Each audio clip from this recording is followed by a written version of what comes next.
How's it going, everyone? What a way to end the 2023 year with a Green Bay victory over the Minnesota Vikings with a score of 33-10, and that was a game. I'm stoked. Going into this game, we pretty much learned we were controlling our destiny. We needed a couple teams to lose to pretty much put things back into our favor, and they were done. The Pittsburgh Steelers defeated the Seattle Seahawks and the Chicago Bears. Thanks, Bears. We're going to go after you next week. Chicago Bears defeated the Atlanta Falcons. We need the Falcons and Seahawks to lose at the least. We got that, and now our playoff destiny is in our complete control. So we went into this game against the Vikings needing a win, and I was a little nervous because, well, Jair suspended for being an idiot pretty much, and then Eric Stokes on Saturday out of nowhere pulling his hamstring or whatever, he injured his hamstring, and was put on IR. We're down our top two corners, depth chart-wise. And they have Justin Jefferson and Jordan Addison. Very two good receivers, especially Justin Jefferson.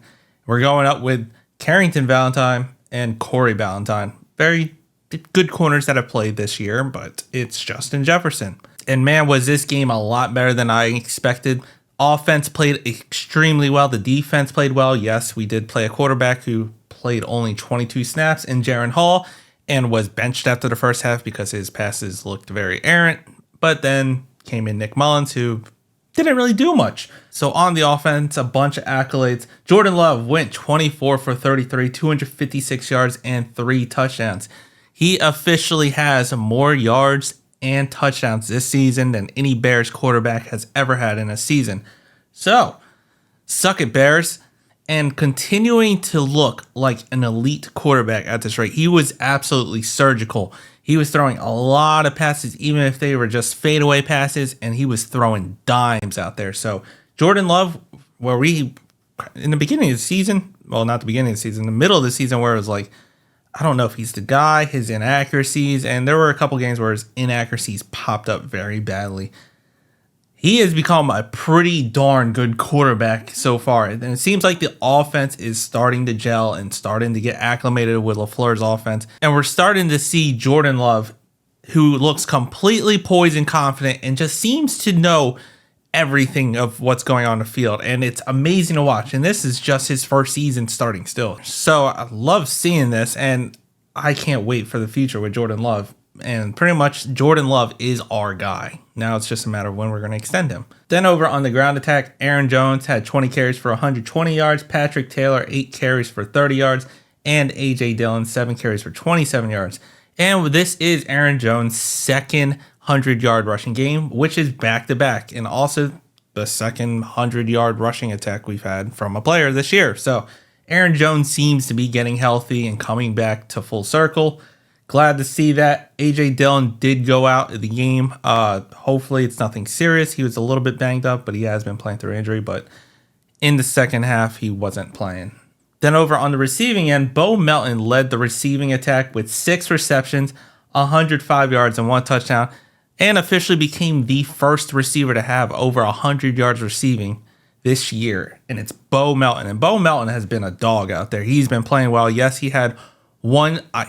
I consider it's a drop for him. It was right there in the breadbasket. One drop by Bo Melton on 4th down, but otherwise, these past few weeks, he has been tearing it up, especially with the injuries with like Christian Watson, Jaden Reed at some point, Dontavian Wicks. Bo Melton has been playing very well. Then adding on to it, Jaden Reed, 6 receptions, 89 yards, 2 touchdowns, was playing very well as well, but did not go back into the second half. I think that he slightly aggravated that chest injury from what it looked like or sounded like. So hopefully it's nothing too serious and they're just being precautious about it. Then Tucker Kraft, also 6 receptions, 48 yards. And overall, the Packers offense did whatever it wanted for the most part. Outside of the first drive where we went 3 and out, and I was a little ticked off because we passed the ball 3 times. And I was like, why not run it? Because, well, you run away from Danielle Hunter, you have good success. But as we saw the game kept going and Jordan Love kept making completion after completion after completion, it was more like, why are we not running the ball to, let Love cook. He's killing it. So Jordan Love, I don't know, at the beginning of the season, and this has been a year of seeing improvement from our players. Jordan Love, seeing what he's about. Before, I was nervous about Jordan Love because we didn't know anything. Now I'm like, if I see Jordan Love throw the ball 30 times, I'm probably confident he's going to kill it. Now, over on the defensive side, the defense did play very well. Once again, they were playing a rookie quarterback in the first half. So Jaron Hall for the first half, 5 for 6, 67 yards and a pick. Nick Mullins took over the starting quarterback role in the second half. And you actually kind of saw a different Vikings team, a more energetic one. And when Nick Mullins came in, I thought Joe Barry's ugly defense was going to rear its head. But he didn't really do too much outside of a lone touchdown. So he went 13 for 22, 113 yards in the lone touchdown. He didn't throw any picks like he has the last 2 games, and that's kind of why he got benched, because he was very turnover prone, but he didn't have a turnover. But if he played that first half, it might have been a slightly different game, because Jaron Hall looked terrible. Then on the ground, not too much going on. Ty Chandler had 10 carries for 40 yards, and Alexander Madison added another 3 carries for 17 yards. But they were behind so long that they couldn't really run the ball too much, especially once the score started to get a little bit out of hand. Then on the receiving end, Justin Jefferson, only 5 receptions, 59 yards. And I was afraid this man was going to destroy us. But Corey Ballantyne, who seemed to be lined up on Justin Jefferson a lot, I'm not saying he shadowed him, but he was on him a lot. He held up pretty well, and I'm not going to say he shut him down, but he definitely neutralized them a good bit, especially when there was a one-on-one play to Jefferson on the left sideline. I was nervous about that. But Corey Ballantyne, he stuck with it and pretty much made sure there was no catch. He did turn his back towards the ball a little bit there, but no pass interference, so we're going to keep going with it. Great defensive play by Corey Ballantyne, and overall, good job by the back end, because our back end was a bit depleted. Jonathan Owens also had a great game, deflecting passes and breaking up passes. So, great game by the defense. Joe Barry still needs to be fired at the end of this season. I don't care if he does good this game, good against the Bears, good in the playoffs, we win the Super Bowl.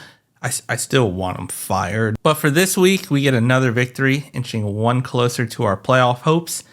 And we can actually celebrate this one and not be mad about it like the Panthers game, because we played a very dominant game on offense and defense.